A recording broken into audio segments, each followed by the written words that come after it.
السلام علیکم دوستو، آج ہم آپ کو سنائیں گے ایک بیوقوف لڑکے اور ایک بالو کی دوستی۔ ایک آدمی جنگل کی طرف جا رہا تھا۔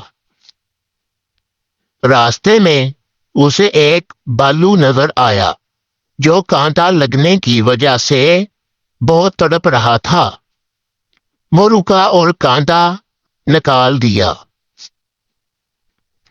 بالو نے خوش ہو کر اس شخص سے دوستی کر لی اور دونوں اکٹھے جنگل کی طرف چل دیے۔ جب وہ جنگل پہنچے تو بالو جانوروں سے اس کی حفاظت کرنے لگا۔ راستے میں وہ آدمی آرام کرنے کے لیے لیٹ گیا تو بار بار ایک مکھی اس کے چہرے پر آ کر بیٹھنے لگی۔ بالو نے کئی بار اسے اڑایا مگر وہ پھر چہرے پر آ کر بیٹھ جاتی۔ بالو نے تنگ آ کر مکھی کو پتھر مارا جس سے مکھی تو نہیں مری مگر آدمی کا چہرہ زخمی ہو گیا۔